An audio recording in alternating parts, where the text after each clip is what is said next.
Est-ce que vous savez que les plus grands activistes qui ont lutté pour l'égalité des races étaient des hommes religieux?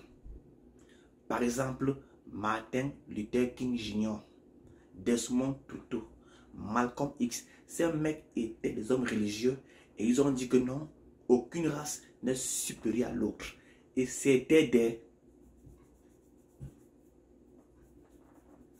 Et aujourd'hui, on nous dit que la religion abrutit les Africains. Si la religion abrutissait vraiment, ces mecs devaient nous dire que non, on doit continuer à appeler ces gens-là maîtres, maîtres, maîtres, maîtres. Mais ils sont venus, ils ont dit que non, ne les appelez plus maîtres, nous sommes égaux. Nous sommes égaux. Et aujourd'hui, on nous dit que la religion abrutit. Là, ce sont des hommes religieux, des pasteurs, des prêtres, des imams qui ont dit non, nous sommes des égaux. Aucune race n'est supérieure à l'autre. Nous sommes égaux. I'm quite optimistic about it. I think we live in one of the most momentous periods of human history. These are great days to be alive. And I feel that before the turn of the century, segregation on the basis of race will be non-existent. Thank you, Dr. King. Tutu used religion to unify people of all faiths with a message of shared humanity, preaching kindness and forgiveness. Even amidst the darkness of apartheid, his sermons and speeches spread a message of love, joy and laughter.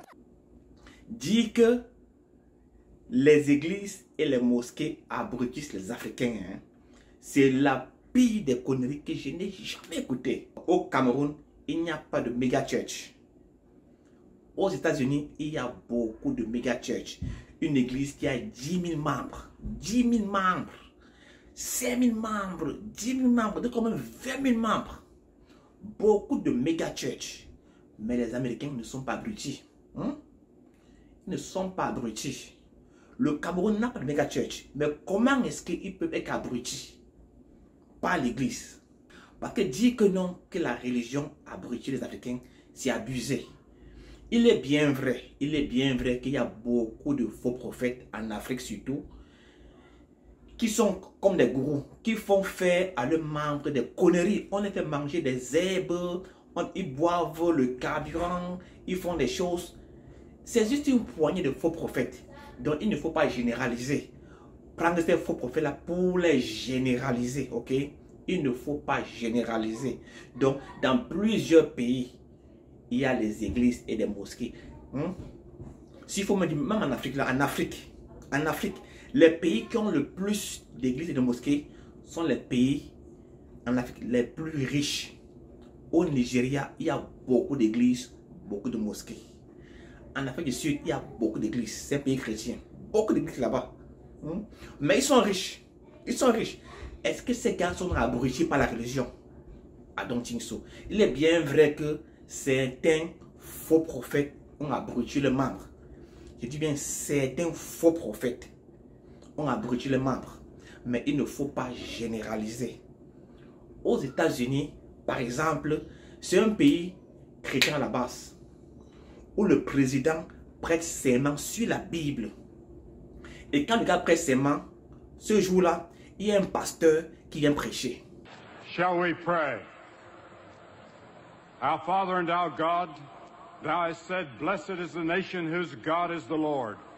We recognize on this historic occasion that we are a nation under God.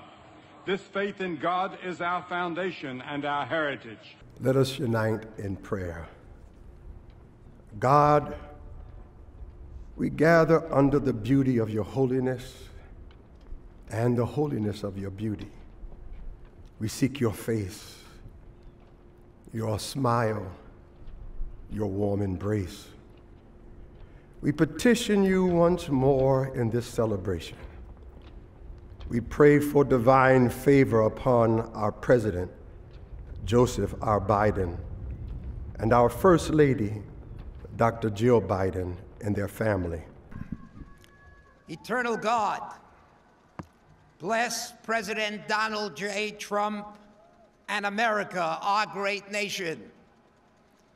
Guide us to remember the words of the psalmist, who may dwell on your holy mountain, one who does what is right and speaks the truth. Est-ce que c'est là abruti les Américains? Et on dit que non, qu'en Afrique, les religions abrutisent les Africains. C'est abusé. À mon avis, selon moi, je me dis que c'est l'alcool. C'est l'alcool qui abrutit les Africains. Les Camerounais en particulier. Il dit que c'est l'alcool qui a abruti les Camerounais, pas les Camerounais et non la religion. Il dit bien que c'est l'alcool qui a abruti les Camerounais. À Ebolova, il y a eu le concours de la boisson. Un monsieur a bu 5 litres, 5 litres de whisky. Il est entré dans le coma. Ce que je vous dis là, je parle à la télé. Si je manque, quelqu'un appelle vite pour dire qu'Ateba est un menteur. Vous voyez un concours. Hein, vous voyez un peu le concours pour boire le whisky. Et à Ebolova, un monsieur a bu 5 litres de whisky. Au 5e litre, il est entré dans le coma. Il a passé 2 semaines à l'hôpital d'Ebolova. Bon, qui organise ce type de concours, etc. Est-ce que vous savez que les Camerounais ont bu l'année passée, chiffre de brasserie, 600 millions de litres de bière. L'équivalent d'un fleuve, c'est-à-dire le Vouri, du début jusqu'à la fin. Est-ce que vous savez que le Cameroun est le premier consommateur de vin Bordeaux en Afrique? Est-ce que vous savez que le Cameroun est le premier consommateur de champagne? La question c'est, est-ce qu'on peut développer un pays avec des soulards? Regardez un peu l'industrie de l'ambiance, les carrefours de la joie, en réalité des lieux de la mort. Moi je suis inquiet en tant que Camerounais et je me pose des questions de savoir, est-ce qu'en même temps, est-ce que ce n'est pas un paradoxe? Est-ce que le discours n'est pas contradictoire? Nous voulons nous développer, mais en même temps, la loi dit qu'il faut pas vendre l'alcool dans les établissements, etc.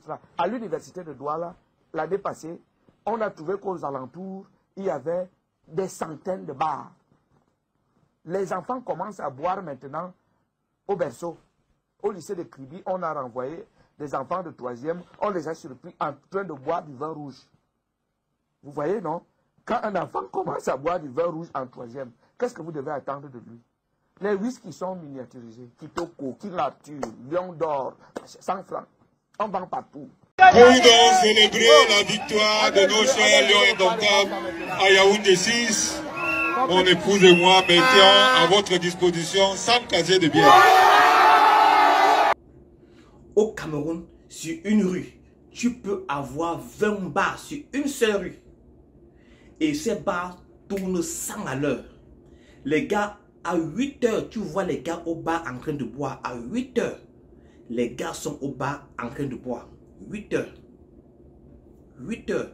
Et quand tu parles d'un Camerounais, il dit, mon gars, offre-moi une bière. Au Camerounais, offre-moi une bière. Offre-moi une bière. Et même ces compagnies brassicoles ont des jeux. Quand tu bois, tu peux gagner la bière dans le bouchon. Donc les gars vous font boire. Les gars disent, ok, il y a un concours. Sur ton bouchon, tu peux gagner une voiture, tu gagnes un sac, tu gagnes ci, tu gagnes cela, tu gagnes cela, ou les bouteilles gratuites. Et les gars vont boire pour espérer gagner. Voilà ce qui a abruti les Camerounais.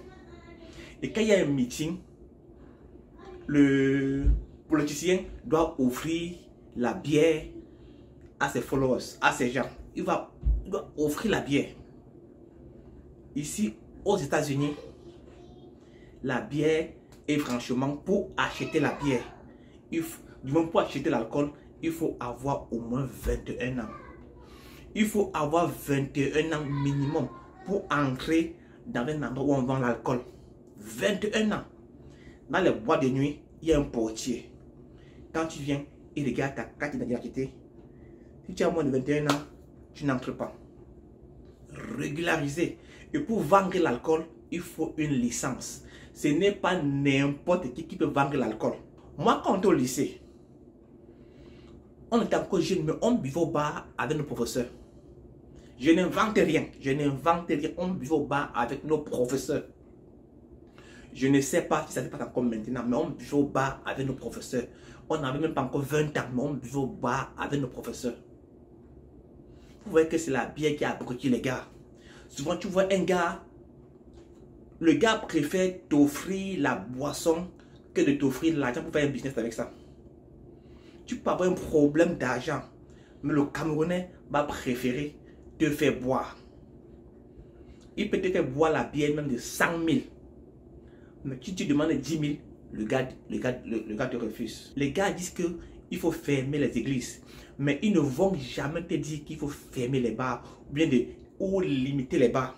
Ou même limiter les bars. Pas que fermer, donc limiter les bars. Aux États-Unis, par exemple, à une fête, après 1h du matin, on ne sert plus l'alcool. Après 1h du matin, on ne sert plus l'alcool. Oui, vous savez que je n'aime pas inventer des choses. On ne sert plus l'alcool. Mais on va dire que non, que c'est la religion qui abrutit les Africains, les Camerounais en particulier. Non, là, je ne suis pas d'accord avec cela. Ce n'est pas la religion, c'est plutôt l'alcool. Ça, c'est un accident. Là, c'est comme ça un accident. C'est un camion de bière qui fait un accident. Et les Camerounais, au lieu de secourir le chauffeur et son motoboy, les gars préfèrent ramasser les bières. Hommes, femmes et enfants, ramasser les bières. Les gars s'en foutent carrément du chauffeur et du motoboy qui demandaient de l'aide. Les gars ne s'occupent pas de lui. Ce qui les intéresse, ce sont les bières. Vous ne voyez pas que ce peuple a été abruti par l'alcool? Je vais finir cette vidéo avec une histoire, ok? Je revenais de Taipei, ok? Vers Taipei, New York. C'est environ 15 heures de vol. Environ 15 heures de vol. Un long voyage. C'est un vol direct, ok? C'est un long voyage. 15 heures de vol direct. Et quand on a décollé, je me suis endormi. Après environ 2 heures, nous avons eu les turbulences. Les turbulences vraiment sévères. L'avion allait comme ça. Et ce jour, j'ai entendu tout genre de prières.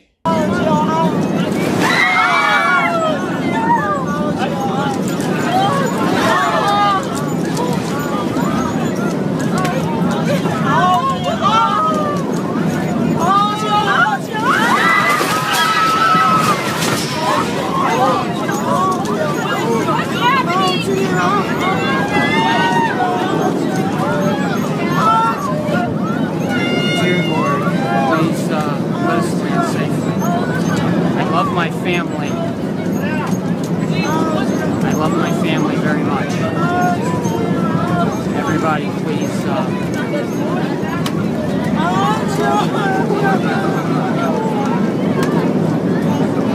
Ce jour, j'ai entendu tout genre de prières. Seigneur, sauve-moi. Donc, il parle en anglais. Hein? Seigneur, pardonne mes péchés. Seigneur, pardonne mes péchés. Seigneur, sauve-moi. Seigneur, protège-nous. Sauve-moi, protège-nous. Les gens ont invoqué Dieu ce jour-là. Je suis sûr que dans l'avion là, il y avait des gens qui disent qu'ils ne croient pas en Dieu. Je suis très sûr que dans l'avion là, il y a des gens que sur Facebook, ils viennent dire que Dieu n'existe pas, qu'ils ne croient pas en Dieu. Mais face au danger, les gars ont dit que non. Ils ont crié au Seigneur. Ils ont invoqué Dieu. Seigneur, sauve-moi. Il y avait un gars assis près de moi. Notre Père qui est aux cieux, que ton nom soit sanctifié, que ton règne vienne. Je regarde, qu'est-ce que tu bro? Il compris. Tout le monde priait. Tout le monde priait. Tout le monde priait. Dans le vol là, c'était un vol franchement pas agréable, ok? Et quand on a dit à New York, oh, thank you Lord, thank you Jesus, thank you Lord, thank you Jesus, thank you Lord, thank you Jesus. Donc souvent, face au danger, souvent là, les gars prient le Seigneur. Les gars prient le Seigneur. Donc, il faut essayer de goûter le Seigneur. Goûte le Seigneur, ok? Car Dieu a tant aimé le monde qu'il a donné son Fils unique afin que quiconque croit en lui ne périsse point, mais qui ait la vie éternelle.